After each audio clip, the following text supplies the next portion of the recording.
Good morning, guys, and welcome to the show. Today is Monday, the 22nd of October, 2018. And listen, I got a good show for you guys. I want to talk about Bitcoin. Will they, Bitcoin and the other cryptocurrencies, will they make them all illegal and stuff, so you're not allowed to have them and stuff? I'm going to talk about that, and I'm also going to take a look right now. We're going to open up the charts right here. And we're going to take a look at the Bitcoin price, 6402. Now, Bitcoin's made it up a little ways. It's at 64. It's got to break past about 68 before it starts to get a little bit of a roll going on. Really, it's got to break past 8,500 bucks before we're back into a bull market again. So it's got a little ways to go yet, but it can do it. Now, let's talk about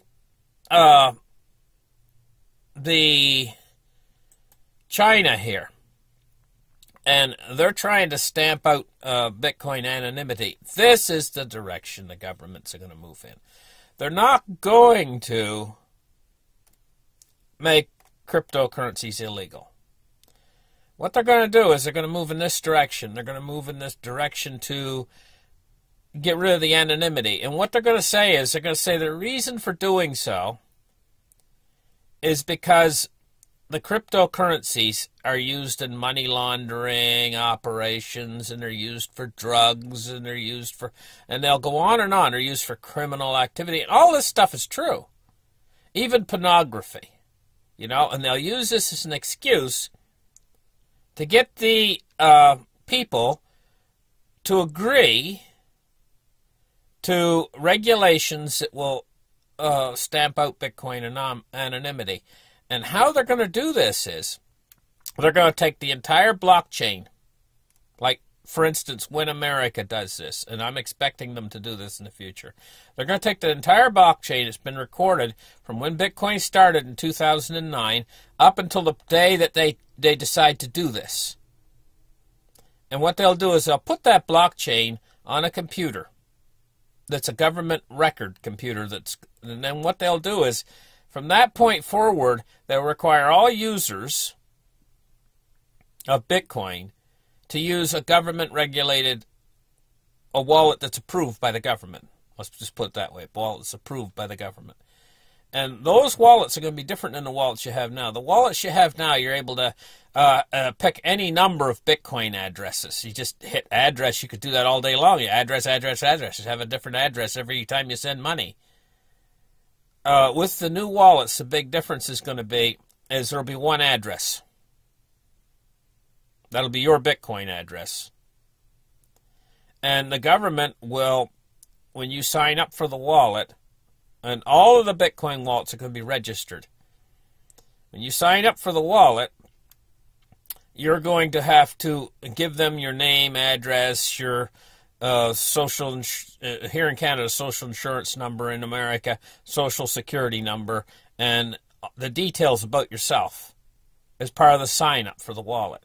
And if you don't use their wallet, you'll be using an illegal wallet.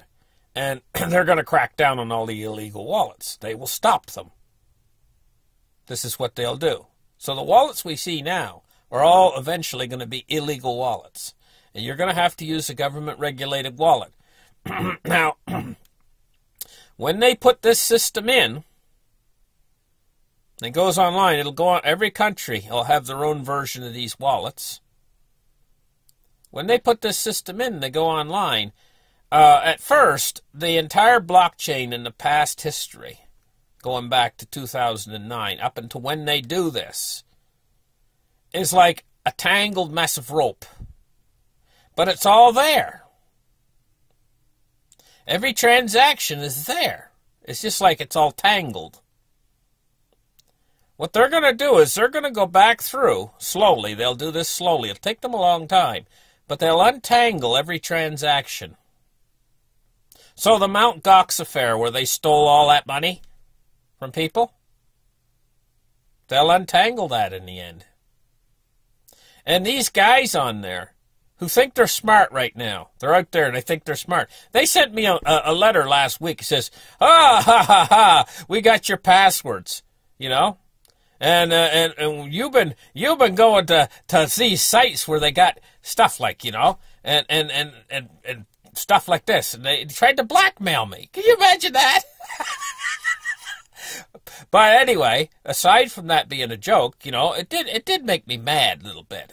And why is because the way the letter was written, it was kind of like the guy was kind of bragging about how great he was and everything, And I mean, it just irks you. People like that irk you. They kind of get you by the thing, and they just make you mad because they're so arrogant. They think, oh, we're so. But I'm going to tell you what. His Bitcoin addresses he's using. He thinks, okay, I'm anonymous. Nobody would ever get me. And, he's going to hurt. He's going to, by sending those letters out to people, even though it's all BS, the people out there get those letters, some of them are going to be upset. Some of them will send him the money. He's requiring payment in Bitcoin. He's blackmailing everybody in America, if you can imagine the audacity of that. But there are some people out there, maybe businessmen or something, and they've went to one of these sites where the what do they call video chat sites or whatever, and he sent them a letter too, and they look at that and they're all scared. They're like, oh my God, he's gonna post my activities online, and I'll be because there is a little bit of a stigma, surrounding pornography and stuff like that. There's a bit of a stigma still attached to it. Even in this day and age, even in the 20th century, there's still a little bit of a stigma. And for people that are in government offices and stuff like that, some of them have to be lily white, and let's face it, 99.9% of the population goes to those places online. Because the internet was designed for that, right? Seriously. Okay, so this guy's sending out these trying to blackmail people, and he's going to be successful. Some people he's going to be successful, and the thing is he's going to cause problems for them. It's because a lot of them have never heard of Bitcoin. He's blackmailing them with Bitcoin. They're going to have to go out and figure out how to install a Bitcoin wallet and everything else. Oh, okay, aside from that, getting to the point. The point is when the government sorts all these things out, they're going to be able to, they're going to untangle all of those addresses and stuff. It'll take them a while. But once they really start to untangle it, then what happens is the final addresses in that big lump of tangled addresses starts to come real easy. When the first ones will be the hardest. The first addresses that they untangle will be the hardest because there's so many of them out there. But once they get a few that they know where it's going to and what was, once they start to break it, it's almost like a big giant jigsaw puzzle, You start with the outer circle around the outer. You start with the flat pieces around the outer edge, and you might have a 5,000 piece puzzle to solve. And the first pieces are the hardest because there's so many pieces. But once you start to get in there and you start to get the final pieces of the puzzle go quick and easy. That's what they're going to do. They're going to put together a giant puzzle of where these addresses went because the record is all there. It's just waiting to be solved. It's like a big giant puzzle waiting to be solved. So it'll take them a while, but they will sort through and they will solve this problem. So for these guys out there blackmailing with Bitcoin, and I don't know what scams they might start pulling, you better listen to what I'm telling you. You're going to jail. You better listen to what I'm telling you right now. If you guys are out there blackmailing with Bitcoin or doing any criminal activity, you're going to jail. And I'm telling you, it might take the government 5 years. It might take them 10 years to sort the thing out. But they will. And they're going to take control of the cryptocurrency industry. And so, listen, you guys buying Bitcoin, this is a golden opportunity because it's going to be regulated. And this price, it's going to be the most, ultimately in the end, it's going to be the most valuable asset on Earth. It's going to be the safe haven asset. More so than gold.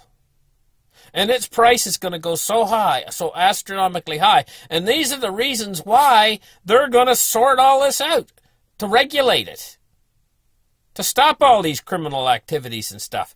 They're going to quash the criminal activities by regulating it and regulating the wallets and controlling the Bitcoin down, and they're going to make it into a dystopic type world where you cannot buy a piece of bubble gum unless they know where you spent it, what time of day you spent it, everything, every detail. So in the end, ultimately in the end, they will get their taxes. You will not be able to avoid the taxes. In fact, there will be no tax cheating anymore. It'll be a thing of the past. And the government will do your taxes for you because instantaneously they'll be able to see how much money you've spent every year. And they'll just take it out of your wallet automatically. This is what kind of control this will ultimately give them. So it's really worth their effort to solve the puzzle. And they will. Because it's going to be worth so much money to solve the puzzle to the government. This is how they're going to collect their taxes and stuff. This will be done. What I'm talking about right now will ultimately be done. And we see the first signs toward movement in this direction with China's drafts of regulation to stamp out blockchain and anonymity. What this means is exactly what I'm talking about, but this is the first baby step toward what I'm talking about. Chinese authorities are now turning their attention to blockchain service providers. So this is where we're going with this. Listen, thank you guys for listening. Like and subscribe, and we'll catch you guys in the next show. Bye-bye, guys.